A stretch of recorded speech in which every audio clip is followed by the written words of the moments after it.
leukemia. She has no resistance. Oh. So they waited 6 months for the operation until she got a little stronger.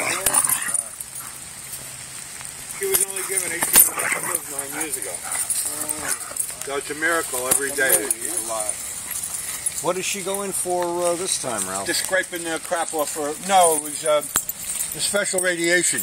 What happened was this treatment is very strong, but there's only 3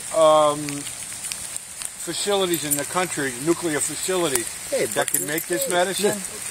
One is down for maintenance, and the other one was in a fire or something. So the medicine is very scarce. The last time she got a dose was the guy that was supposed to get it died in Boston, and they zoomed her up there to get it. Hey guys.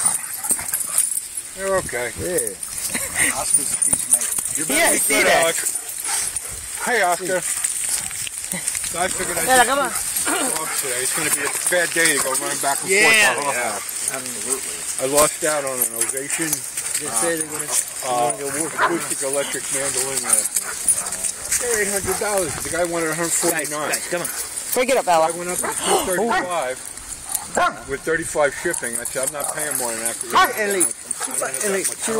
She goes too hard. Yeah, she don't want to leave it alone. I know. Ella. That's the way it goes. They'll be ugly. She's asking for trouble, I think. I know. It's a troublemaker. Ella. Leave the... Ella. Buster, you'll be good, Duncan. No, it's Ella. Hey, boy. She has to learn how to play, so this is good for her. Nobody will really hurt her. Even the Doberman won't hurt her. No, there's a lot of growling and everything, but she'll be okay. Better be okay, because they're going to be your friend for a long time. I wasn't going to bring them, but I figured let them poop good. I'll bring them in the house, segregate the food. Yeah. Because I don't want to be running back and forth in this car. I fed the goose. Yeah.